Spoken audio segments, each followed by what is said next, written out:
G'day everyone, great to have your company on Tassie Rules, Tasmania's footy show. We are back, episode 12 already. We've hit the halfway mark of the year and plenty to get through. We've got the chairman of our Tasmania Football Club, Grant O'Brien, joining us very shortly to talk all things our AFL team and where we're at and how we're progressing. And also, we've got our Football Around Tasmania segment and our women's segment. Big games coming up this weekend. Our Tasmanian state teams are heading to Queensland to take on Queensland on Saturday. Men's and women's. We'll preview that. We'll give you the teams and all the latest news. But firstly, as we do every week, it's time to have a look at the best photos that have been sent in with thanks to Little Rivers Brewing Company.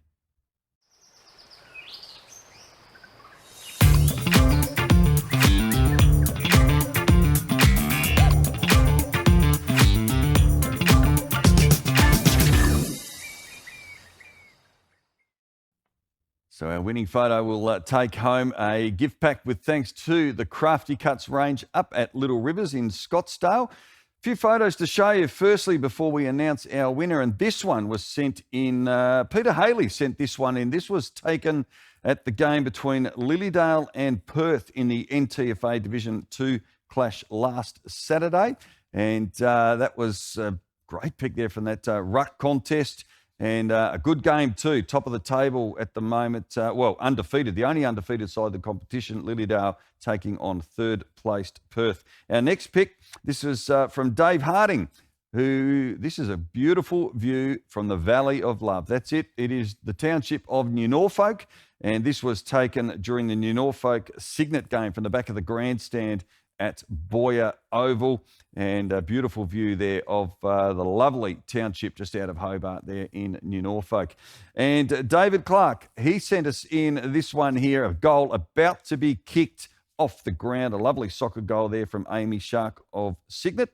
That was during the clash against St Virgil's last Friday night. And our winning pick also sent in with David Clark. Now, you might think, what's so good about this photo? Have a look at the cold air coming out of the mouths of both of our footballers there. This was also from the Signet St Virgil's clash, and it was a very, very cold night, and you can see the cold air coming out. Looks like fog, but no, that is cold air, and that is our winning pick thanks to David Clark. So he's going to take home the Crafty Cuts range with thanks to the Little Rivers Brewing Company up in Scottsdale. So don't forget, you're taking photos wherever you are around Tasmania during the course of the week, send them in to us and we'll have a selection of them and announce another winner next week on the show. All right, stick with us. After the break, we are going to have our club in focus. This week, it is our Tasmanian Football Club. Grant O'Brien will join us very shortly. Durable, reliable, heavy duty. Get the power you need from the people who know machinery. For sales, parts, servicing and expert advice. Call DLM Machinery today or visit dlmmachinery.com.au. Welcome back. Terrific to have your company on Tassie Rules, Tasmania's local community footy show. Well, with our Tasmanian Football Club now edging very close to 200,000 foundation members. Our merchandise, well, that's selling like hotcakes, and our CEO has been appointed. It continues to be full steam ahead for our Tasmanian AFL team. So today on the show, it's an absolute pleasure to be able to welcome for the very first time on our community footy show, Grant O'Brien, who, of course, is the chairman of the Tasmania Football Club. Lovely to see you, Grant, and thanks for coming on the show. Thanks, Rick, and really pleased to be on your show, and congratulations on the show. Know a lot of people that are watching it and enjoy it. Thank you. Very much appreciated, and great to have you with us. And I think before we get into the Tasmania Football Club, I think it would be very remiss of me not to talk about your own football career down here, Grant. For those who may not be aware, of course, a premiership player with the Penguin Football Club in 1980, a best and fairest winner. I know we've got a photo we're going to pop up on the screen of the Penguin Football Club today, and I think this was taken at pre-season. Extraordinary numbers at that football club, still with the men and women and obviously the juniors playing as well. Must be some great memories. And when you look at Dial Park compared to the old Penguin footy ground, where a beautiful ground, and I don't think there's a bad ground down the northwest coast because I did do a lot of football umpiring up there. But wonderful part of your football journey as well, no doubt, and great memories playing. Indeed, and the footy club in Penguin, like it is in so many communities around Tassie, is such an important part of provides purpose for people, and certainly for me, it's a big driver for my involvement with the Tasmanian Football Club, because besides delivering AFL and AFLW teams, I'm very confident that it's going to bolster community footy and therefore communities, and that's the most important part to me. Absolutely, couldn't agree more. And we're going to talk about community shortly, but I guess just for a start, for our viewers, obviously around Tasmania, but interstate as well, because we have got so many foundation members, not only there, but right around the world at the moment. But just a bit of a reflection on where we are right now and how we're progressing. Yeah, it's going at pace, Rick, and I think, and hopefully everyone can see that we're 9 months in. Really, that's there's a lot happened in that time frame. Obviously, we've kind of done the community engagement program. We've got Kath McCann in place as executive director. We've launched the club, the colours. Across the state. We've offered our founding memberships. Our first merchandise, as you mentioned, has been on sale, and we've had to establish, obviously, a platform of administration and communication. So an awful lot has happened in a relatively quick period of time. But we now turn our attention to obviously continuing to engage and service those 200,000 members, as well as now getting serious about talent pathways and infrastructure and commercial arrangements. They're the next cab off the rank. And obviously the appointment of Brendan Gale, a wealth of experience, being Richmond CEO since 2009, and of course a proud Tasmanian as well, who had a great career. But once he assumes that position, which I assume will probably be early in the new year, will we expect then, I guess, in terms of an organisation and a business, that will start to see a bit of a flow on in terms of other appointments as well as we edge into 2025? Yeah, Rick, 2028's, when you look at the calendar, a long way away, but in terms of what we've got to do, it's causing me sleepless nights already. I think the having Brendan come on board, and Brendan, as you said, a good Tassie boy, coastal boy, but I would say, without too many arguments from anyone, the best CEO going around in the country. Absolutely. And the Tasmanian Football Club has been lucky enough to secure him. He'll start in February. He'll spend part of his time in Victoria for that first year, and then he will be he'll spend most of his time first year in Tassie, but some of his time in Victoria. But in 2026, he'll be here permanently. In fact, he's already bought a house. So he's very keen to come, and what will coincide with him joining will be the start of the employment, if you like, of the operational resources that we need for the club. That's a footy boss, coaches in time, and commercial people, all those sort of things that are going to make up the club. And Brendan's best placed to advise the board and execute, those requirements for the club. It's there's so much to look forward to, and I guess you touched on, Grant, I guess getting the player personnel down the track as that starts to build, because 2028 is not very far away. We've got the academies that are going to be set up, 3 academies around the Tasmania, of course, in each region, and we've seen a fair bit of press lately with people saying, all the football talent with the restructure is going to go to Hobart. That's actually doesn't have to be the case, does it? Because these 3 academies are all going to be in sync in terms of being able to ensure that the talent, wherever they are in Tasmania, will be getting the same level of coaching, regardless of whether they're in Smithton, whether they're up in the far northeast, or they're down south of Hobart. They've got a regional centre to go. Is that a fairly accurate summation? Yeah, a couple of things there, Rick. The talent pathways are incredibly important for us, because we want as many Tasmanians over the coming years to be part of both AFL and AFLW. The academies, we've been working with AFL Tasmania, who've done a really good job. There are 3, as you said, Northwest, North and South. There are over 300 kids that have just been inducted into those academies in the under 13, 14 and 15 years. 60% of them are in the north of the state.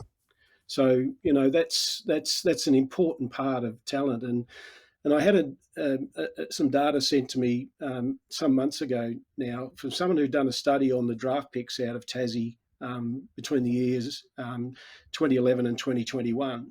And the number of players drafted from the north of the state was slightly in front of the number of players drafted from the south of the state. But the interesting statistic was that the number of games played by those drafted from the north of the state was almost triple those played from the south. So what Tassie's got available to it is talent right across the state. And as a footy club, it's our job to make sure that we harness that and we harvest that. And by having our club launch all around the state, by having the community events all around the state, by having our board members come from all around the state, we're sending as many signals as we can that this is about the state. It's not about Hobart. Our unique opportunity here is as a state. And further on to that with our talent, the AFL content, I guess, for the football fans around Tasmania, there is so much to look forward to. Obviously, at the moment, we have the matches in Hobart with North Melbourne and 4 games each season in Launceston. But when you add up AFL, AFLW, VFL, VFLW, there's an enormous amount of content involving Tasmania Football Club as a whole for everyone to be able to see on a regular basis throughout the season. And I guess that's another important message that I see out there, that in terms of people becoming aware of it, but getting over that Hobart-centric, because the whole region and the 3 regions, particularly with AFLW, VFL, will see every area covered in terms of actual game day. Oh, 100%. The money that's being put into UTAS at the moment will be well used by AFL, AFLW teams, VFL, VFLW teams, Coates League, etc. We've said really clearly that there'll be no reduction at all in AFL content in the north, and there's a long way to go on this, but we also think that Hawthorn will probably want to continue to play a game or two of their own in the patch that they've been cultivating in the north of the state for so long. So I think there's a lot to be excited about for people all around the state, and that includes the northwest. Dial Park with Coates League and VFLW teams and AFLW games will be played there, I'm sure. So there's going to be a feast, and it's going to be very accessible. I think that's again part of us thinking about this as a state, and the north won't be losing; it'll be gaining. It's fantastic, and the engagement overseas as well. I mean, we're talking about the community engagement is something that's just been outstanding, and where the jumper has travelled to, we're going to put a little graphic up for our viewers. I mean, it's incredible where it's gone to, and even my family over there in the Netherlands, I've got plenty of them over there that have been engaged with this. We've got jumpers over there. But also, I saw this great photo that Tasmania FC shared the other day. Arctic Circle. We actually had someone, a couple up there in the Arctic Circle, proudly. There they are on the screen. The big map. Incredible where the jumper has got to, Grant. Yeah, we've said that it's more than a club; it's now a movement. 50 countries have members, and many of those have jumpers, and many of them have shared photos. But it's interesting. This morning, I got an email from a former Aussie who's one of the head graphic designers for Red Bull Racing, Formula One racing, and he sent me his version of what he thinks the Tasmanian jumper should look like. So we're getting all sorts of, whether it's songs or jumper designs or I'm wearing my jumper here. This is the sort of stuff we want. This is about fan engagement, and it shows the appetite for our club, not just locally, but for the many Tasmanians that now live elsewhere around the world. This is a way of them connecting back to the place they love, and that's our hometown, Tassie. It's absolutely wonderful where things are at and how fast it is going, as you mentioned in the introduction. You touched on our talent and the Coates Leagues. The future with our homegrown talent is, and the pathway obviously that we now have in our own state. I mean, how excited are you for the opportunities for our crop? Because if we look at our current under-18s, our boys are on top, 7 wins and 3 losses. Our under-18 girls are third with 6 wins and 3 losses. And we're mixing it here with the best young talent in the country through the Coates Talent Leagues. How enthusiastic and excited are you about our homegrown talent that's being nurtured that by 2028 may very well be ready to take the field for Tasmania? I think I'm really excited, I think the kids are excited too. Those results in the Coates League are outstanding, and the country's noticing. We don't want to lose too many of them to mainland clubs, that's for sure. But an example of it, I was in the Launceston airport. I think it was a week ago now, and young Ryder Bug and Samuel Husband, who are members of the state under 16 team, were off to play the Northern Territory in Melbourne.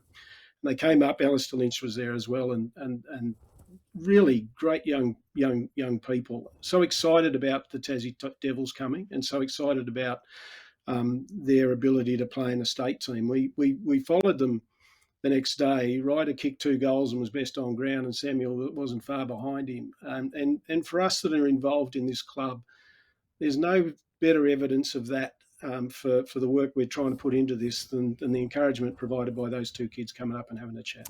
That's wonderful, and something they won't forget. And obviously these experience that they've got at the moment to represent Tasmania in these national competitions, and one day it's going to be AFL and AFLW. So it's wonderful. Grant, wonderful to have you on the program. Thanks for your time. Congratulations to yourself, and of course to Kath McCann and the entire team, and I guess the army of supporters that are getting behind it, because we are getting closer and so much has been done. I know there's a lot still to go, but it is wonderful to see the progress being made, and the passion, and the fact that we've got locals that are supporting everything and getting behind everything. So appreciate your time very much, and thanks for joining us. No, thanks, Rick, and thanks for your support. Good luck with the show. Terrific. Thank you. That is Grant O'Brien, Chairman of the Tasmanian Football Club. Wonderful to have him on the show. Time for a quick break. Our focus turns to women's football when we come back. Durable, reliable, heavy duty. Get the power you need from the people who know machinery. For sales, parts, servicing and expert advice, call DLM Machinery today or visit dlmmachinery.com.au.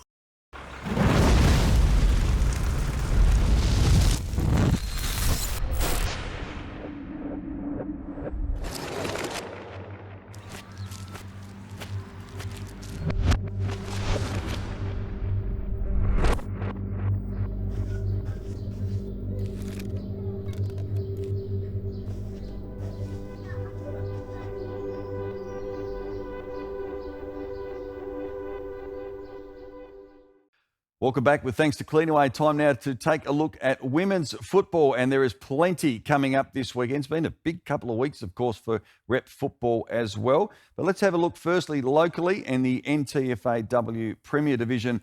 And this Saturday, some big games coming up as well. We've got Launceston taking on Old Launcestonians. So this is third versus second. Old Scotch, they are at home at the NTCA ground to Scottsdale. And Bridgenorth, undefeated, on top of the ladder, they are going to be taking on South Launceston at 10:55. That is down at Parrot Park. And Scottsdale, well, they're still looking for their first win. So we'll see how they go against fifth-placed Old Scotch. And just percentage is actually separating second and fourth. So big matches all to be played on this Saturday. Taking a look now at Division 1 in the NTFAW, and the matches there on your screen. Evandale are at home to Hillwood. That is tomorrow night at Morven Park out at Evandale. And then on Saturday, a couple of games to complete the round. Longford are at home to St Pat's, and Meander Valley taking on Deloraine. So that is a repeat of last year's grand final. Third and second, respectively. Georgetown have got the bye. As I said, that opening game is tomorrow night at Evandale. It's Ladies' Day coming up this Saturday at the Deloraine Football Club. And the details are on your screen. It all gets underway at 1 o'clock. It's just $50. Details on the screen. You get in touch with Taylor to guarantee your seat.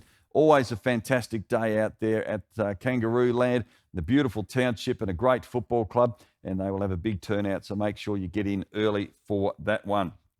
It was announced during the week as well, the Women's All-Stars team. And that is the team of the series up on your screen, and a real even spread. We had 8 players from the NWFL, 7 from the NTFA, and 6 from the SFL. Big congratulations to the captain. It was announced from the Wynyard Football Club, Olivia Smith getting the captaincy gig, and the vice-captain, Brianna Barwick from Glenorchy, who also, as we mentioned on the program last week, won the player of the series. So well done to those. And whilst we continue on the theme of Tasmanian women, they are taking on Queensland this Saturday up on the Gold Coast at Bond University, the beautiful facilities up there. The women getting underway at 11 a.m. and what a great time to be going up to the Gold Coast and escaping the cold here. But it'll be all eyes on the football, and that is our Tasmanian women's team that you can see there, coached by Deb Reynolds. She will take her squad up there for what will be a big game at Bond University. And you can tune in to the match and watch it via the AFL Queensland YouTube page. So congratulations to everyone, in particular to Alice Robinson from the Bridge North Football Club. Alice being named captain of Tasmania. So what a great honour, and well done to Alice. We can't have a game without football. So congratulations to our, without umpires, sorry. And they are the Tasmanian umpires that are going to be heading up there to officiate across the men's and women's matches. So well done to them as well. They are the best of the best here in Tasmania, and I know they'll do us proud and officiate just beautifully in that state game. Emma Groves, well, she is playing her 100th career, or played her 100th career game rather, last week for the Huonville Lions in the SFLW clash against the South East Suns. That is a big achievement because it is not many in that company of 100 senior games. So well done to Emma. Incidentally, she kicked 5 goals last week as well in a 100th game and was best player on the ground in their 59-point win. So really nice way to finish. And there she is with her teammates on the ground. So congratulations to Emma.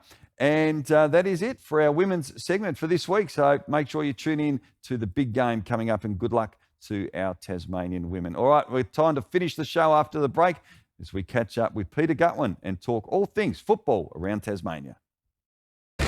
Durable, reliable, heavy duty. Get the power you need from the people who know machinery. For sales, parts, servicing and expert advice, call DLM Machinery today or visit dlmmachinery.com.au.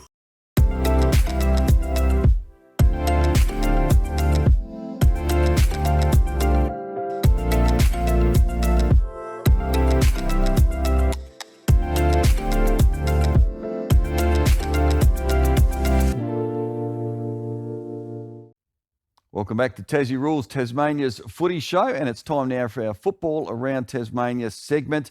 It's been a big week in football, as someone likes to say every week, but here in northern Tasmania it certainly has been.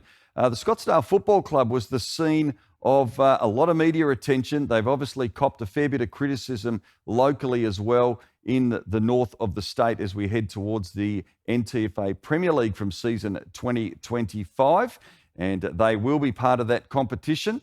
And Peter Gutwin, well, he is the patron of the Scottsdale Football Club and has been good enough to join us on the show today. Peter, good to see you again. Rick, good to see you. Thank you very much for having me. A big rollout at Scottsdale the other day. A lot of interest in a very historic, famous, successful football club. Takeaway from that day, because it was a great community turnout as well, because we saw a lot of kids out there. But what was your takeaway from earlier in the week? Look, Scottsdale's hungry for success. We saw the kids back, saw some of the legends back, which was fantastic to see. Danny Hall, Stephen Nichols, those sorts of people. Look, the club is ready to step up. And importantly, the club has laid down a plan in terms of how it's going to step up. In 1984, so 40 years ago this year, the NTFA, I looked at who was playing in that competition. So from 2025 in the new Premier League as it is, all of those clubs who were in the NTFA in 84 are going to be in the NTFA next year playing together, bar Georgetown who were in it. And of course, City South and East Launceston now being South Launceston. It was very popular back then, the NTFA. Thousands would go. The township of Scottsdale seemed to be right behind this, and the community as well. Now, you're very closely connected to the Northeast community. What have you seen and heard from the people up there with the appetite for football, particularly given a lot of the smaller towns like Branksholme, Ringarooma don't have a football club anymore? Look, the Scottsdale Football Club has always been the barometer for the community's setting, if you like, for its where the community stands, how the community feels. And to be frank, Scottsdale stepping back up into the Premier League has given the entire community a lift. There is real anticipation. Now, everybody understands that there's a lot of work to be done, but they're ready for it. They're hungry for it. And importantly, they've tasted success before and they liked it. And what's your passion for Scottsdale Football Club? You are the patron, as I said. Where does your passion stem from for the Magpies? Well, I grew up out that way. In fact, I was on the way to Scottsdale out at Nunamara. Oh, yes. And in fact, almost played for Scottsdale, but then chose East Launceston and played my football there.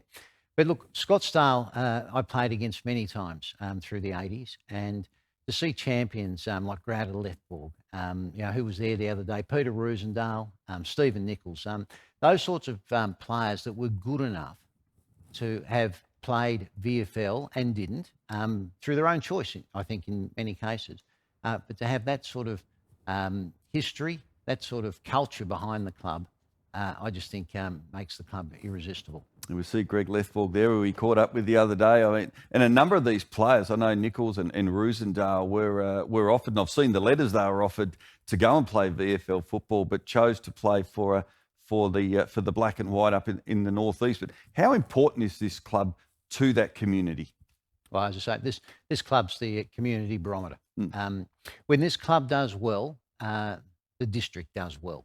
And importantly, what we're going to see, I think, is the people in the northeast come back to support football because they know that this club's good for them. And when this club's doing well, they're doing well as well. And what's your role, I guess, in this period now as we edge closer towards 2025? What's your role playing? Well, my role is to assist them with the planning. They've laid out a very bold plan over the next 3 years to be playing finals and to win a premiership within 5. And importantly, there's a lot of I's to be dotted and T's to be crossed to make that possible. And so my role will be to assist them with stakeholders, to provide them with introductions to people that might be able to support them with players, and importantly, to be a very strong advocate for that club being back in the Premier League. There has been a lot of criticism of Scottsdale being in the Premier League next year, purely based on results this year, which obviously they haven't had a successful time on the field this year across all levels. Deloraine have been criticised to probably a lesser degree because they're also towards the bottom of the ladder. But what's your message, I guess, to those out there in the community who really have been very critical of Scottsdale being in this competition? Well, firstly, Scottsdale applied and it met the criteria. That is, it's got juniors, it's got a women's side, it's got under-18s, DLs and a senior side. Importantly, the club also has a plan. And that plan is to ensure that they can play finals within 3 and win a premiership within 5. And we're going to make certain that it happens. My message to those out in the community, and there have been a few, one particular president at another club that quite frankly seems to be flapping his mouth off all the time in terms of just how bad it might be for their club. Well, let me say to him, and I think people will work out pretty quickly which club I'm talking about, we're coming for you. End of the day, we're a glass half full type of club. You can be a glass half empty and whinge about everything. What we're going to do is we're going to plan for success and we're going to make certain that it happens. How good is a rivalry in football too? Because Scottsdale and North Launceston, you'll hear it from Danny Hall, from Ruza, from Greg Lethborg. They love nothing more than playing North Launceston. How good for community football is it going to be to actually have these two sides, plus the others, of course, with Longford and South Launceston and Deloraine and Launceston being a part of this competition? Look, what we're going to see is the tribes are going to come back. We're going to see participation, I think, increase, both in terms of those playing, but importantly, we're going to see spectators come back. Nobody will miss a Scottsdale v North Launceston match when those two sides are playing at their peak, because the football will be good, the clashes will be fierce, and importantly, there'll be blood on the ground. And I think that's a message we heard from Grant O'Brien a little earlier today as well on the program, around the fact that for those wanting to get to VFL or AFL level, we've got academies in the Northwest, in Launceston, in Hobart. The player drain to Hobart doesn't have to happen. No, and I don't think it will. And in fact, in all of the planning that we did when I was Premier, it was important that we had strong regions. And if we've got 3 strong regions, then we'll get synergies that'll occur. There'll be increased competition, Players will rise to that challenge. And importantly, I think that we can support a new AFL team, both men's and women's, but remain strong in the regions. And that's always been the plan.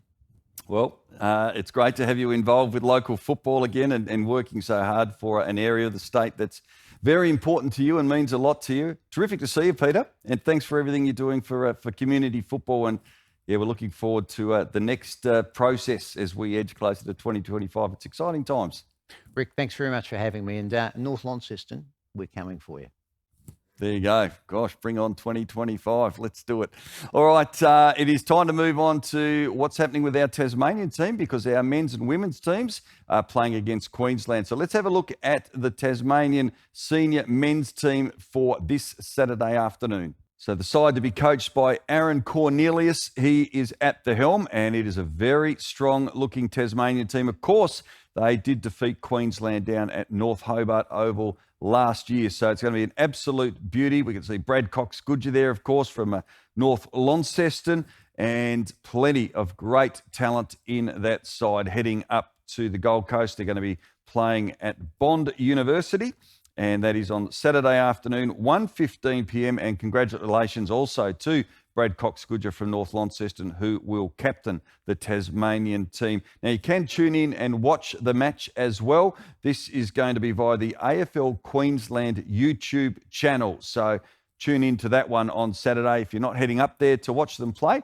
it should be a fantastic game. All right, moving on, we take a look now what's happening in the SFL, and it is the Pride Round coming up on Saturday, the 29th of June. So next weekend, there is a very special, and it's on your screen now, the LGBTQIA plus inclusion sports education program. So this is happening on Tuesday and Wednesday next week at 8 p.m. both nights. It's open to everyone in the SFL and SFLW. See the QR code there on your screen. If you want to click on that one with your camera, you'll be able to get all the information, or head to pridecup.org.au/SFL education session for more details. Okay, the Southeast Suns have got their Indigenous round coming up, and that is going to be on Friday night, the 12th of July, down at the Sorrel Football Ground. And that particular night, they will be taking on St Virgil's. There'll be plenty happening down there. There'll be the cultural smoking ceremony. A couple of pictures there from the previous one as well. The special guest, Cody Summers. So whack that one in your diary. There'll be food vans and a bar available, and Oz kickers as well. All right, let's have a look, though, what's coming up this week in football and the SFL. It is round 11. And Brighton are going to be taking on Lindisfarne down at the beautiful Pontville Oval, and that'll be the feature game on Saturday that you'll be able to tune into. At Shark Park, Dodgers Ferry are taking on New Norfolk. Claremont are going to be up against Huonville at Abbotsfield Park, and Cygnet, this should be a very good game, taking on Sorrel. That is down at the Cygnet Oval. Hobart this week have got the bye. To the NTFA Premier Division, it's also round 11, and there are the matches there up on your screen and the starting times as well. So Saturday afternoon, Longford taking on Scottsdale, 3rd versus 9th, and Rochalee are at home to Georgetown. So Rochalee sitting 4th at the moment, Georgetown 7th, and Hillwood are at home at Shark Park. They are taking on Bracknell. So 5th versus 6th, critical game for the Redlegs as they make their way down the East Tamer to Hillwood. And also on Saturday afternoon, but the seniors starting at 2:30, this will be the match of the day. It is 2nd versus 1st. Bridgenorth taking on South Launceston down at Parrot Park. Should be an absolute beauty. Only 9 points separated them last time. South Launceston sitting on top of the ladder, undefeated, and Deloraine this week have got the bye.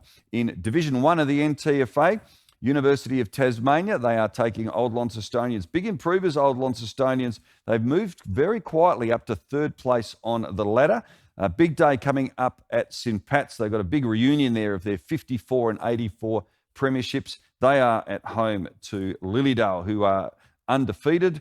And at Westbury, the Meander Valley Suns are at home to 6th place Bridport. A very big game in particular for Bridport to try and get themselves into the top 5. Perth are at home to the East Coast Swans, and also Old Scotch on top of the ladder at the moment. They are at home at the NTCA ground and they are taking on Evandale. Just one win and percentage separates 4th and 6th. So you can see why there's some very important games coming up. And finally, well, a big day coming up as well. And this is the Sartis State Finals. There they are. At 12 o'clock, it'll be the first girls' grand final. And then at 1:50, it will be the boys. So it is St Pat's taking on Guildford Young College. And the matches will be live streamed.